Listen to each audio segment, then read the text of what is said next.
It's time now for a look at the latest on local news. In the news, first Monday and Tuesday of the month, and that means city and county meetings. The county meets tonight at 7 p.m. in courtroom C. On the agenda under presentations and announcements, City Commissioner Nick Harris on hand with the technology presentation. Citizen concerns, Daniel Roll will talk about public safety, follow up to the May meeting.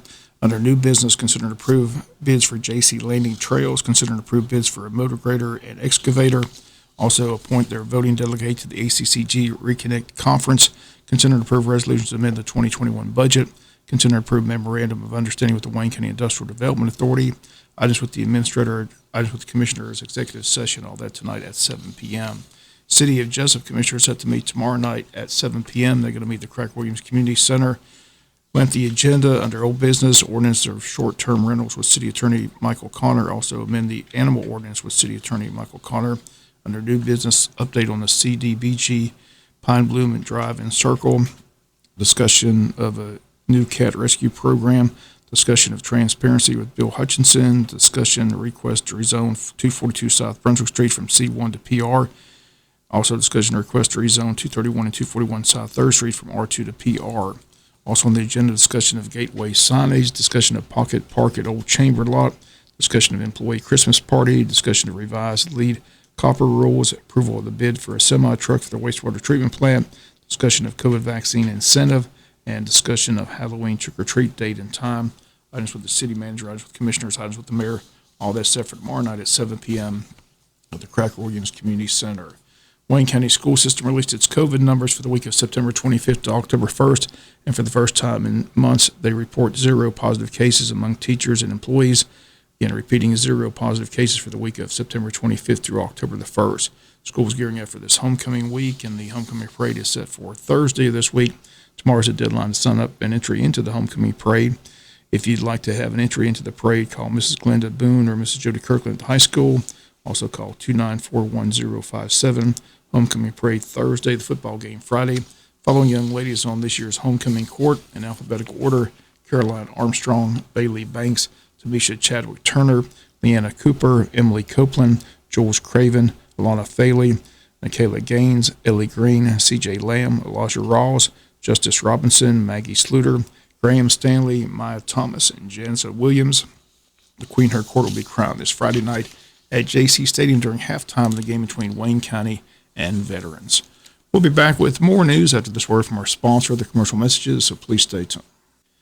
Today, Monday, October 4th, is the last day to register to vote if you'd like to vote in the upcoming City of Jesup and City of Scriven elections, which is taking place November 2nd.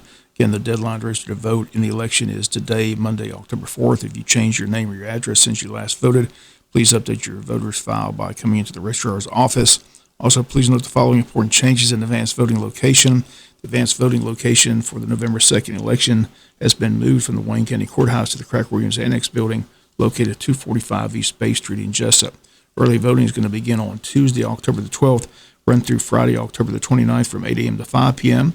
Advanced voting will also be held Saturday, October 16th and Saturday, October 23rd from 9 to 4 at the Craig Williams Annex Building at 245 East Bay Street in Jesup. Only City of Jesup voters and Cities of Scriven voters are eligible to vote in the upcoming election on November 2nd. Due to election law changes, a voter must submit their application for an absentee by mail ballot to the registrar's office, P.O. Box 1092, Jesup, Georgia 31598 by October 22nd. Earliest day of an absentee by mail ballot can be mailed to voters October the 12th. Please note the following important changes in Election Day voting locations.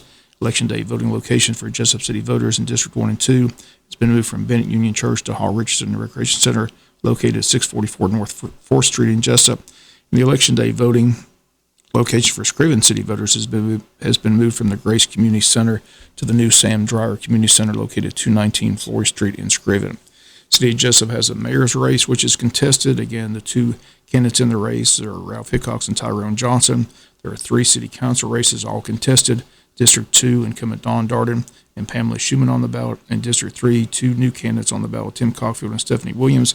And in District 6, incumbent Bill Harvey and Heather Altman. Bill Harvey, the incumbent in District 6. In the City of Scriven, just 2 contested races. Seat 1, incumbent Brandon Harris, who we had this past week, and today we've got Adam Pruitt in studio. Seat 5 is a contested race between Lonnie Murphy and Tony Brinkley. Other incumbents return in Scriven, including Mayor Jason Weaver, council members Lee Stevenson, Raquel Wright, and Bobby Gray. Again, the election is set for Tuesday, November the 2nd.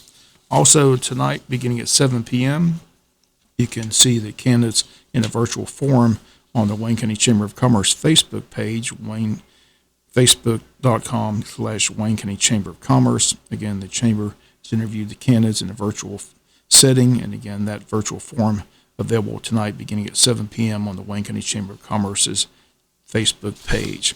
Superior Court Judge Timothy Walmsley on Friday ruled that defense attorneys for the McMichaels and Roddy Bryan in Glenn County cannot use Ahmaud Arbery's health records in court when the three men stand trial for his murder this month, with the jury selection set to begin in Glenn County on October the 18th.